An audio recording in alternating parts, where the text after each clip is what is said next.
Hello, I'm Red. Pleased to meet you.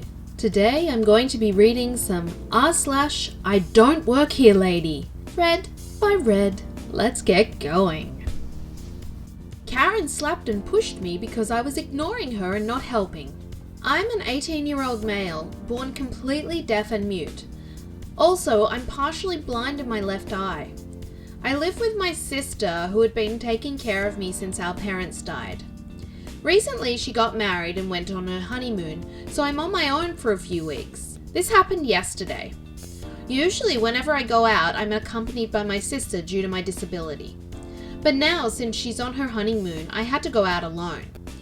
There was a new supermarket opened in our area and I needed some items, so decided to go there and grab them.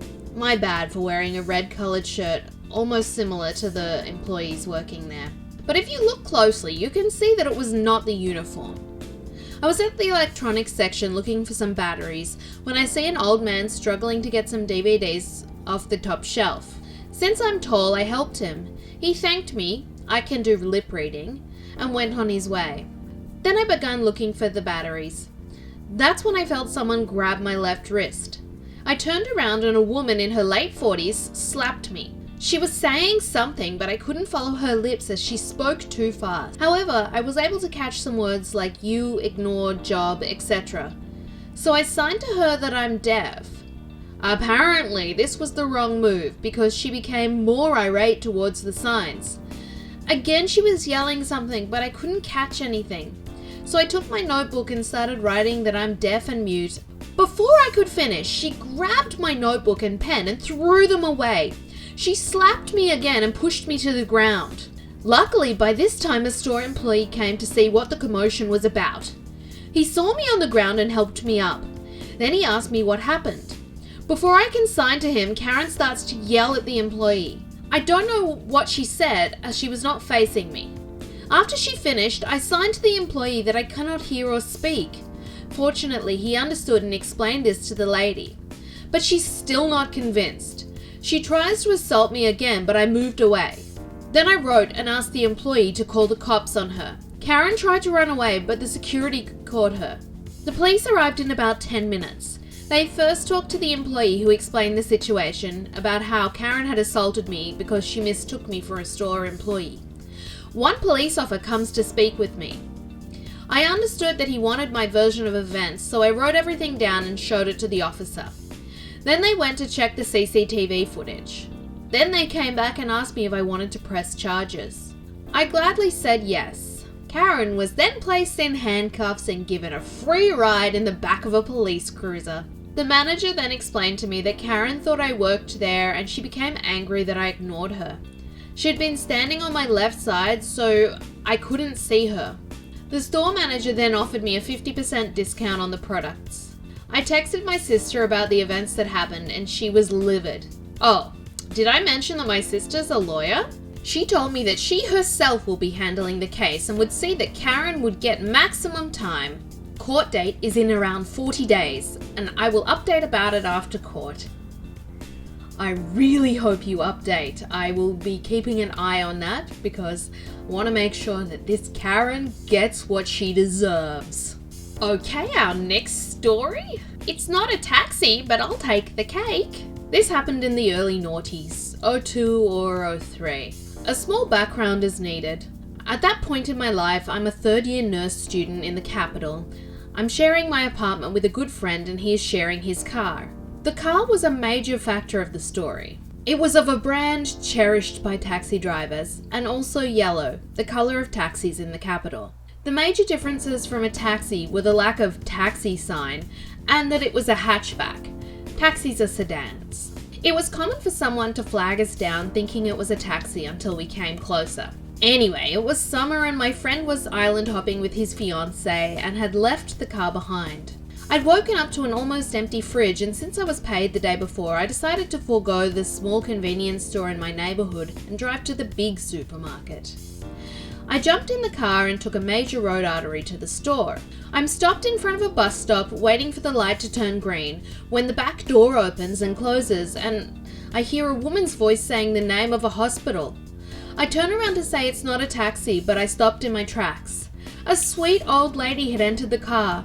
She was around 65 to 70.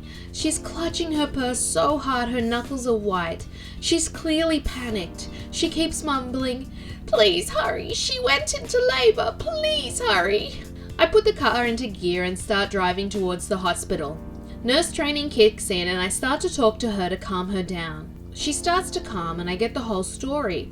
Her granddaughter, 19 at the time, was pregnant and had a rough pregnancy. About an hour ago went into premature labor and the grandma was panicking. We reach the hospital 20 minutes later. The guard at the entrance knows me because of hospital rotation. I drive up to the entrance and drop her. As she's trying to pay me, I tell her it's on the house. At that point, she realized it wasn't a taxi and got a bit embarrassed and tried to give me money again. I advised that if everything went well, send me a cake. Little did I know. 2 weeks later, my roommate is back and receives a call from the police. They wanted to find out if he was the owner of the car and if he could go to the station. My roommate asked me if anything had happened with the car while he was gone. I said no, having almost forgotten the incident. I decided to tag along and go to the station. We're met by an officer who guides us into an office. Inside is the sweet old lady with a box. She jumps up shouting, "That's him!" and hugs me. The officer is smiling.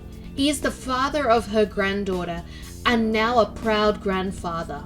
Apparently the lady told him about the incident and how helpful I was. He used his status as a police officer to get the plate from the CCTV and find the owner and thank me. The baby girl would have to spend some time in the hospital due to being almost 2 months early, but otherwise all right. So I got the cake. On a final note, I met the girl by coincidence a couple of years ago. She has also turned out fine and is studying to be a nurse. Are you ready for the last story? Boss, what are you doing in my car? About 15 years ago, I was working in a logistics company. I'd missed the lunch truck that comes by, so I decided to drive to lunch and then come back. A coworker said he'll come with me, and I said I'll see him out front. So I went to my car, which was a small sedan, champagne color. I got in, it started, and the AC was blasting. It's a hot area. I drove to the employee entrance and waited. The door opened, closed, and someone sat down on the seat. I put the car into gear and was about to ask where we should go when I realized it wasn't the coworker. That was the company president, aka Big Boss. He had already buckled himself in when our eyes met. Neither of us said anything for a second. My hand automatically shifted back to park. Boss, what are you doing in my car?" He mumbled, "Oops, sorry," unbuckled himself and got out.